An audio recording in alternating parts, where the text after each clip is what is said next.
And HOOPSEDU basically is educating people to be better people, better players through the game of basketball.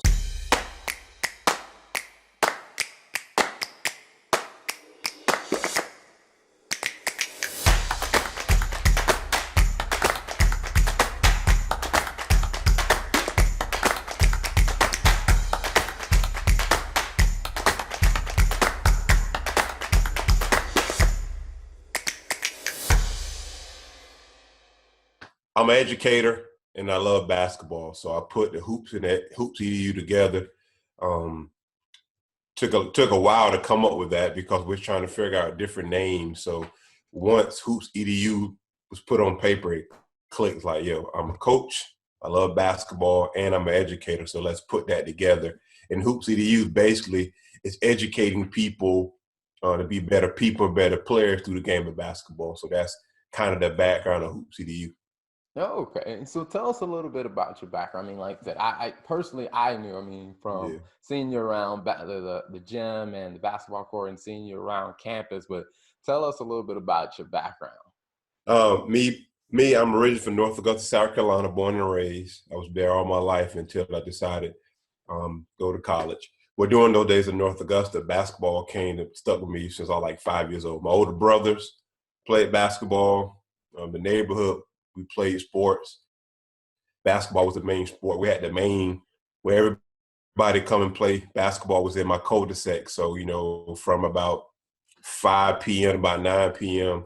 after school, man, all you heard is the basketball and the people walking and coming out and play basketball. So even though in the yard and neighborhood we played football, we played baseball, we played kickball, basketball was something that stuck to me. And again, my older brother, especially my older brother, he was a good basketball player, man. He used to take me to the gym with him in the street ball court, and it just stuck with me.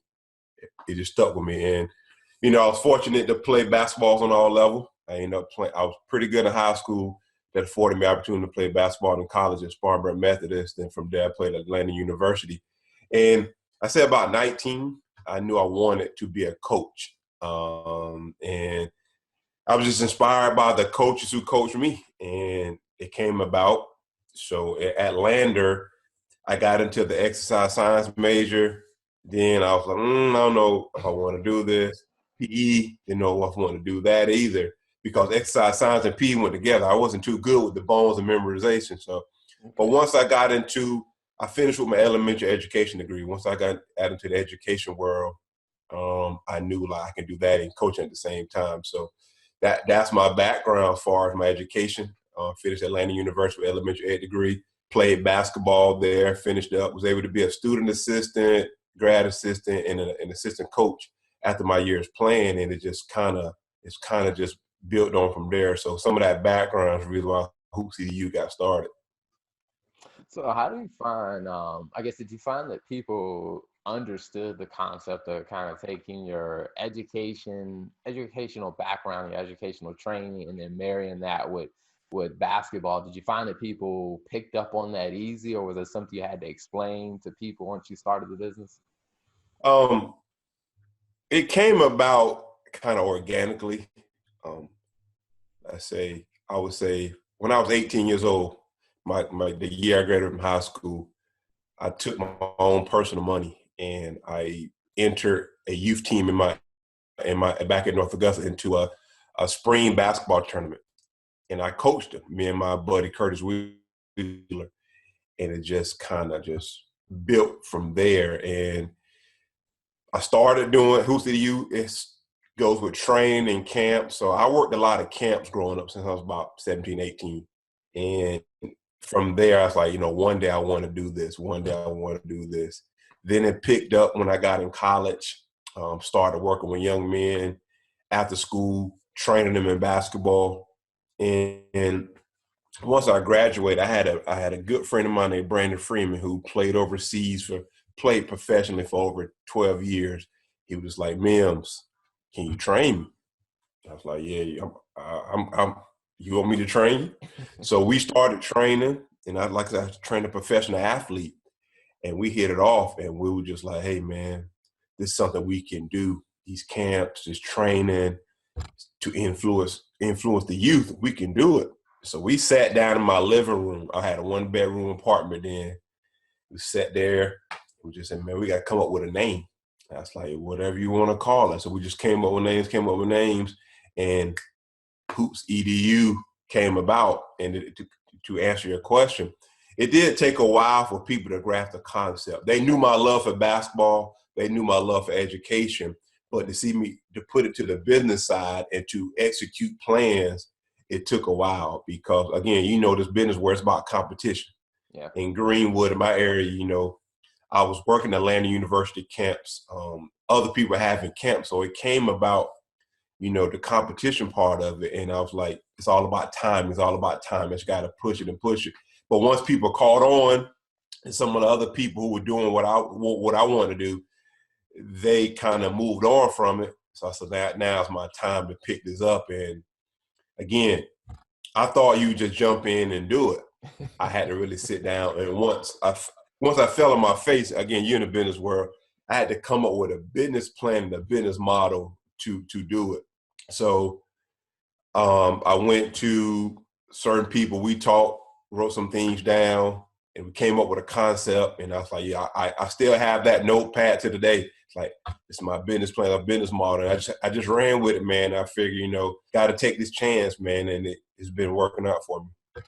Yeah, and I think that's a really good point, because even within my own accounting and consulting firm, working with clients, with people that want to start a business where they have a passion for the product that the business will produce, or like say there was a gentleman that wanted to start a restaurant, had a passion for cooking, but one of the things we had to help him learn is the business side of this, because like you can love the thing, but you got to learn the business side of it.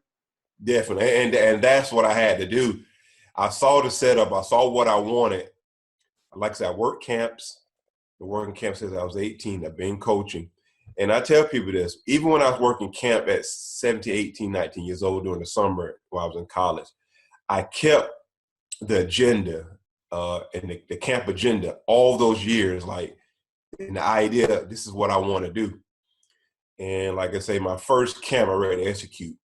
And one person showed up because I just knew, hey man, basketball camp, Coach Mims, I'm in the school system.